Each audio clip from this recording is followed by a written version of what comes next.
Hey, what is up guys? It is your boy Speed here, and today we're going to be going over the top 5 supports and one honorable mention for 7.29. If you're playing support and you're a little bit curious on what heroes you should be picking to win your pubs, this is the video for you. So without further ado, let's hop right into it. So yeah, if you're excited for this video, smash the like button and subscribe. And another thing I want to tell you guys is that over on the website, I just made a couple of videos that I think you guys are going to really like. I made a Void video where I talked about, an entire Void game I played. I think the hero, when I'm talking about Void, I'm talking about Faceless Void as a carry. On top of that, I played a Sven carry game. I think that hero is incredibly good at ricing right now and just playing the farm game, just snowballing out of control. I really do believe he has a lot of potential, and I kind of walk you through how you can do that on Sven and snowball the game. So if you guys are excited for that, click the link down below, sign up. You don't really want to miss out on those videos. Otherwise, you're not gonna do as well as you could have into your pubs. All right, so the first hero we'll be covering is the highest win rate hero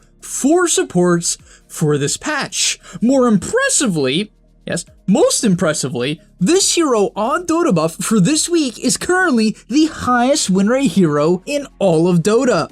You heard that right. It is the highest win rate hero in all of Dota, and that would be Ancient Apparition. Now, you guys might be knowing that I've been saying, even since the last patch, that I think this hero is incredibly good, and yeah, now it's even doing better. To be honest, it didn't really receive any crazy buff. The biggest buff it technically received is that at max level, right? So at max level of Ice Vortex, instead of your Ice Vortex being 85 mana, it's now 70. However, Ice Vortex also got nerfed, where instead of a constant 4-second cooldown, it now goes 7, 6, 5, 4. So that's obviously just a nerf. So why is this spell better? Yeah, I don't think it really is, and therefore you might be asking, why is AA good? Yeah, I don't get it. Why would I play this hero?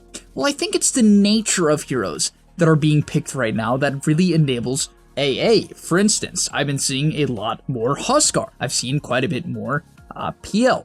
I've seen quite a bit more Dragonite, Wraith Kings with Armlet, right? Lifestealers with Armlet. A lot of Armlet heroes. AA in Dota is by far the biggest Armlet counter in all of Dota, because if someone turns on Armlet and then you AA blast them, they will tick to 0 in no time, because usually the only thing that offsets Armlet carriers and the amount of drain that it actually takes, which is 40 per second, is their lifesteal and HP regen. AA completely nullifies that. It's gone. So I think the meta shift of strength heroes really coming back into the meta has really buffed this hero. On top of that, Mech was buffed. AA is obviously a counter to that. Mana Boots were slightly buffed, which I think helps AA out a little bit as a 5. He's definitely a hero that has some mana problems. And so if you go that item, it's a bit of a buff.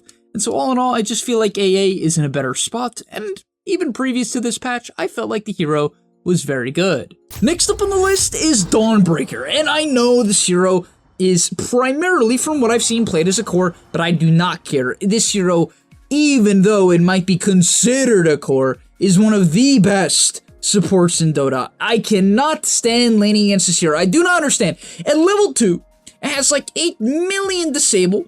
Its W is a slow, if I'm not mistaken. Its Q is, I don't know what his Q is. It's like some League of Legends something. I don't understand. This hero belongs in League. It just spins on you, does like 400 damage at level 2. It slows you, stuns you. I mean, what is this? What is this? What is every single hero that Dota always introduces? Always has way too many stuns or damage at level 1. When Earth Spirit was introduced, it was way too much damage and stun. When GRIMSTROKE was introduced, Inkswell was like 8 million second stun at level 1. What was another recent hero? Hoodwinked. I don't even remember Hoodwinked, but its Ankhorn Shot was like the best spell in Dota for a period of time or something of the sort. All I'm saying is this hero needs a nerf. On top of that, its base stats are way too good. This hero with like an Ogre Axe, it could literally be Brown Boots Ogre Axe, and it'll have like 3,000 HP 25 minutes into the game. And you're just like, why is this hero that does 8 million damage, heals, has a great level 1, great level 2 spike, just exist? I don't know. And then its ultimate's a global something. And so you just pick it with Storm Spirit, like this is the best combo I've seen at least. You pick it with Storm, my man zips in, pulls the guy, or zips in, you ulti on him, he pulls the guy, and then it's like, whoa, he's stunned again, and then stunned again, and then slowed. Yeah, it's really fun to play against. It's really enjoyable. I love playing against DAWNBREAKER. On top of that, yes, this hero's win rate is very high. It's about 53 right now, which is quite formidable. Then we have ABADDON, probably the best save hero in Dota right now. The hero's numbers are just good. It also received a recent buff to its shard, which now does multiple things. It reduces your shield and Q cooldown by 1 second, which is actually extremely strong. And then on top of that, it also applies a stack of Curse of the Avernus for every single person that the shield pops on, or anyone you click your Q on. And so basically what you're thinking here is that, so basically what you're saying is I can AoE slow people. Everyone around who gets clipped by the shield gets slowed and potentially silenced later on. Yes, on top of that, the shard, you might be like, surely that's all it does. Nope, it also increases the slow base by 10%. And yeah, it just does maybe a little bit too much perhaps. But in general, people, I wouldn't even say that that's like the main thing that makes a hero strong. I think it just like does well in lane. Like, I'll be real. I think the biggest advantage of this hero is that basically there's like no losing lanes. I don't know. You know what I mean? It just kind of heals for 110 and then puts on a shield for 110 and it's like, all right. Also, in terms of changes for this patch, the hero did receive a couple of changes. Besides the shard that I mentioned, the mana cost was increased on his shield. So his shield did get nerfed, to be fair, and the hero already had mana problems, so there is that. However, the backswing was reduced on a Photic shield, and so it makes casting the spell a little bit faster, especially if you don't know how to cancel spells.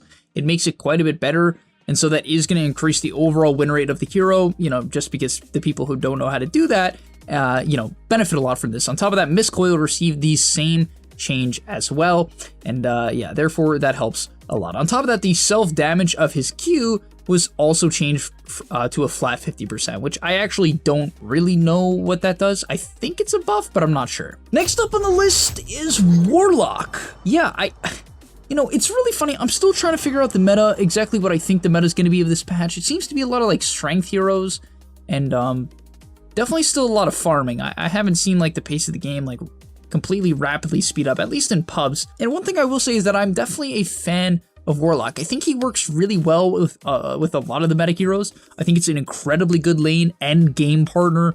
With Sven, you can think of the potential of Fatal Bonds plus Sven Cleave. Yeah, definitely very powerful. And Sven's biggest weakness in lane is definitely his lack of sustain. The hero, it doesn't trade that well.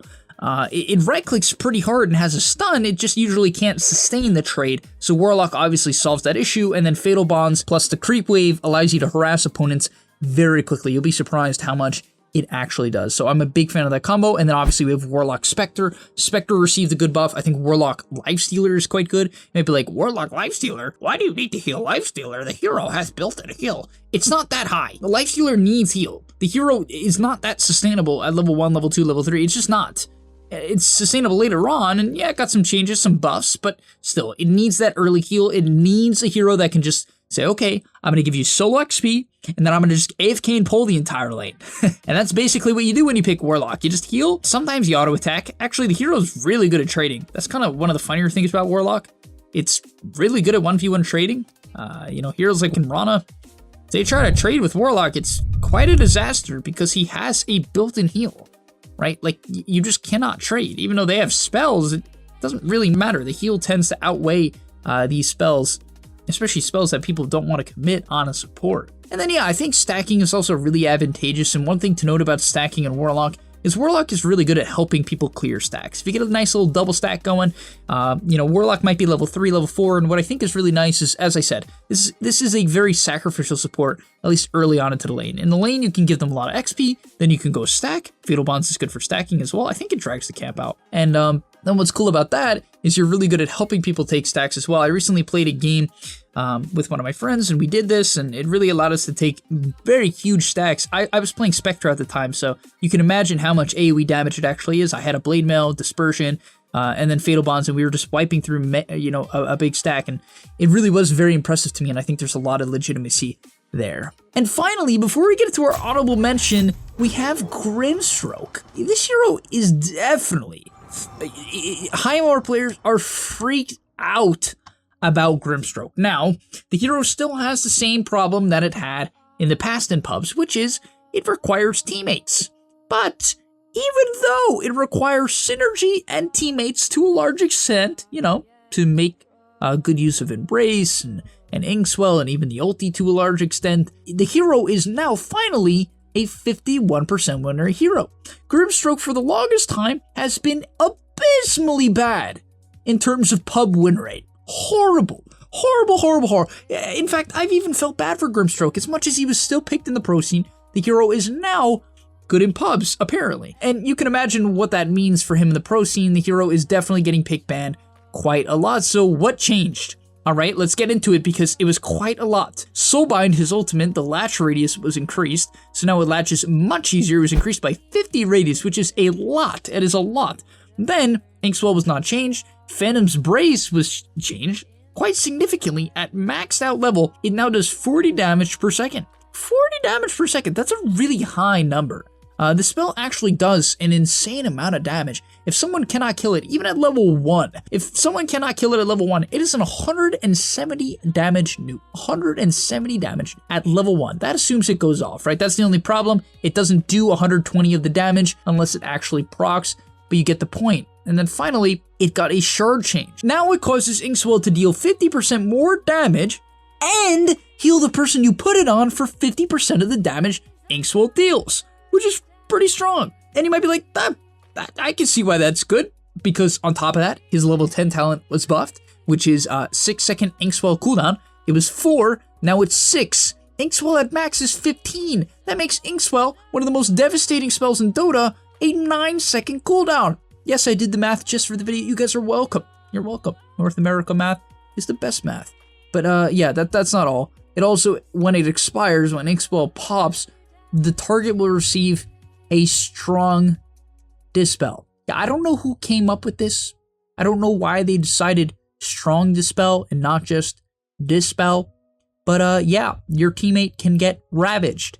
And apparently a 1400 gold item after they've been Inkswelled on a 9-second cooldown will hard dispel them from that. Yes, because a strong dispel purges stuns. So yeah, you can definitely see why this hero is extremely good. It has a solid laning stage, pairs really well with heroes like Jug and Reki. It counters heroes that you need to silence. It has a stun, AoE, wave clear, more team fight. GRIMSTROKE is definitely one of those heroes where you look at it and you're like, this hero should be the best hero in Dota, but it is hard to play, and its cast ranges are a little bit mediocre. So yeah, I definitely recommend picking this hero. And last but not least on the list is OGRE MAGI. Honestly, I'm not even really sure why. You know, it's really funny. I've just been seeing this hero in my pubs. It seems to do a lot. I don't know why. Like, I'm really trying to figure it out. Ignite cast point was reduced. The mana cost on Bloodlust was bettered at level 1, which is kind of nice. You know, OGRE has mana problems, so that's cool. But other than that, I mean, they did change his level 10 talent to -1 second Fire Blast cooldown talent. But even then, I don't think you really take it. I think the Ignite talent is a little bit better. I mean, it's not terrible. It does bring it from 8 to 7 seconds. But yeah, I'm not really sure why it got buffed. I think his shard also got buffed. I don't know. One thing I will say is that mana boots got buffed, and OGRE tends to rush mana boots. Even though I don't actually think it's that good, people do it in pubs. So I think, like, if you are doing it in pubs, mana boots are a little bit better now. You know, they're quite a bit cheaper, and therefore, yeah, I just think it's a good pub hero. So if you haven't been picking it, you should consider it. But alright, thanks for watching, guys. Remember, in the comment section down below, leave what hero you think is best as a support. And I will be doing this type of video probably for mid laners next, then off laners, and then position 4s. Or if you guys want me to do it in some sort of order, you could let me know what you want in the comment section down below. Thanks for watching. I'll see you in the next one. Peace. And that's all, but remember, before you leave, come on, before you tune out, subscribe to the GameLeap website, where we are going to help you get to the next rank. If you're stuck, click the link down below, and I'm out. Peace.